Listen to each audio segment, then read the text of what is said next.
Hanno colpito, e già sono polemiche, le parole del Presidente del TAR oggi pronunciate a Trieste. Per Modica, migranti, delinquenti, zingari animali sono depositari di diritti, ma questi diritti sono espressione anche di conflitti di interessi. Ogni volta è un caso. Vergognosa di chance. Insomma, vergognosa. Insomma, spiega Gli zingari hanno 20 concetto anni di meno di aspettativa di vita di noi. Si è dimenticato il principio che oltre al diritto c'è anche il dovere e l'onere, perché gli zingari, per esempio, mi viene in mente il caso così eclatante, familiari del zingaro o del ladro morto che dicono abbiamo diritto al risarcimento perché il nostro parente è morto sul lavoro mentre derubava una casa.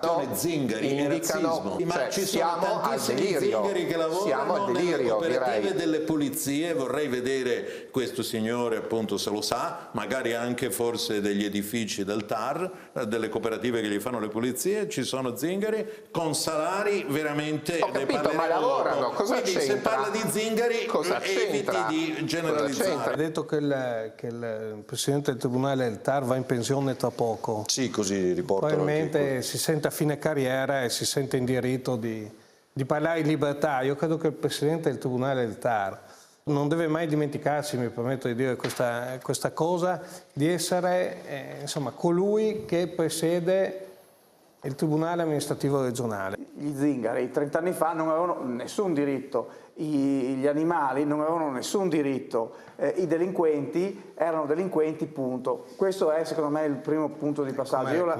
Io la leggo oggi, non è vero, non è vero. Oggi ci sono tanti più diritti che vengono rivendicati. È stato in un carcere, forse? Non lei consigliere, chi ha fatto queste dichiarazioni, dicevo. No, ma evidentemente no.